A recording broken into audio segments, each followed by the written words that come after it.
During the 20th century, hundreds of thousands of men and women in the United States volunteered to serve their country in the armed forces and as civilian employees on military bases and in shipyards.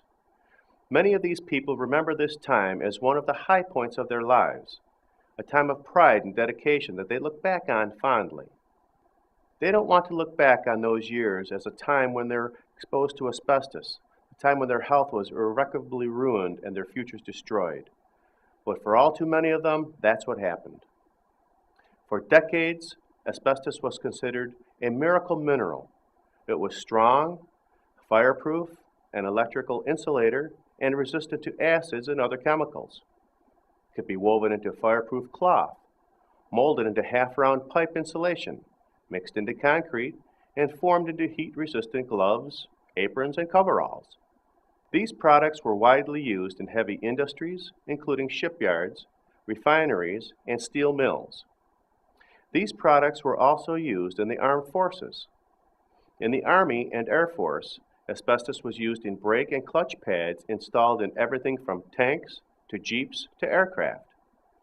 Asbestos was part of the insulation in housing and other buildings on military bases, electrical wiring insulation aboard military planes, and fire retardant materials used by military firefighters and gunners. In the Navy, Merchant Marine, and Coast Guard, it was even more widely used, mainly as a thermal insulation aboard ships. Asbestos was considered so vital to the nation's security that the Navy issued specifications in 1939 requiring its use in newly constructed naval vessels. Almost 300 different asbestos-containing products were used in shipbuilding during World War II alone. Much shipboard work was done below decks in cramped and unventilated engine and boiler rooms. These enclosed spaces trapped asbestos fibers so that they floated in the air like a white fog. Sailors and shipyard workers breathed that fog as they fought and maintained their ships. They worked without respirators because they knew nothing of the dangers of inhaling asbestos fibers. Now, decades later, thousands of these sailors and shipyard workers have developed asbestos-related diseases. Some of these sailors and workers continue to work in asbestos industries after their military service, as insulators or pipe fitters or other craftsmen. Still knowing nothing of the dangers they faced, these workers breathed millions of asbestos fibers every day.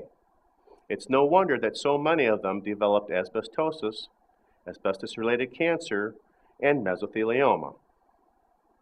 But even those who left the industrial sector for different lines of work were not safe because they took the asbestos fibers they had already inhaled with them.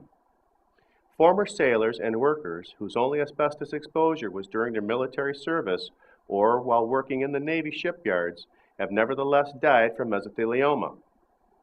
Even a former chief of naval operations, Admiral Elmo R. Zumwalt Jr., died of mesothelioma in January of 2000, possibly from asbestos he inhaled aboard a Navy ship.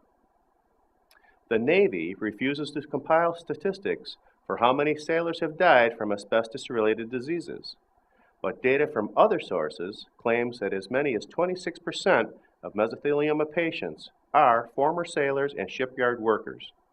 They account for 16% of asbestos-related lung cancers and 13% of serious respiratory diseases. Industrial asbestos insulators who worked under similar conditions to sailors and shipyard workers are 344 times more likely than unexposed people to develop mesothelioma. About 94% of these insulators are likely to develop either mesothelioma, asbestos-related lung cancer, or asbestosis.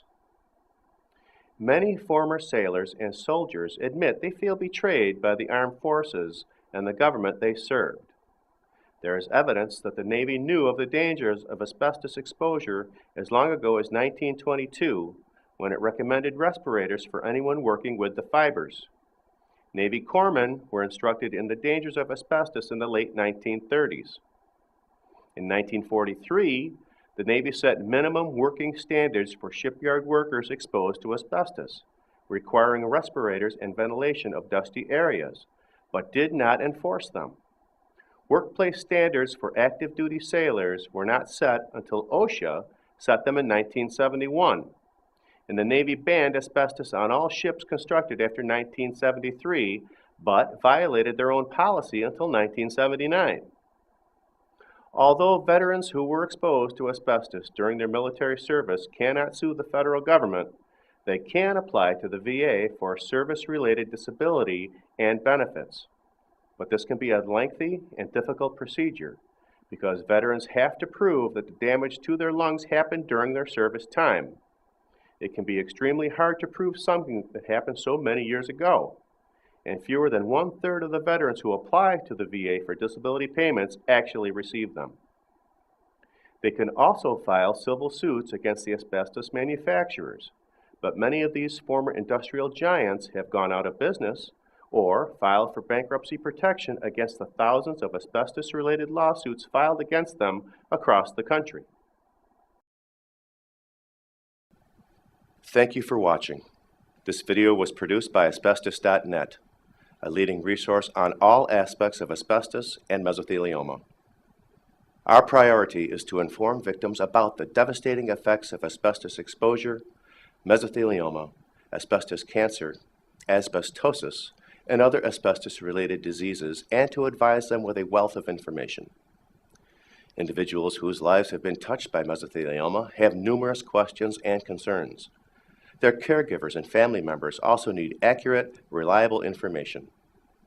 If you or a loved one have been diagnosed with mesothelioma or asbestos cancer and need more information, we invite you to visit and explore the thousands of pages of oncologist-reviewed material on Asbestos.net, to call our convenient toll-free number shown below and speak with a mesothelioma specialist, or to use the simple contact form found at Asbestos.net to request a free copy of our informative books, custom inserts, and DVD. Asbestos.net. Information and help for patients and families.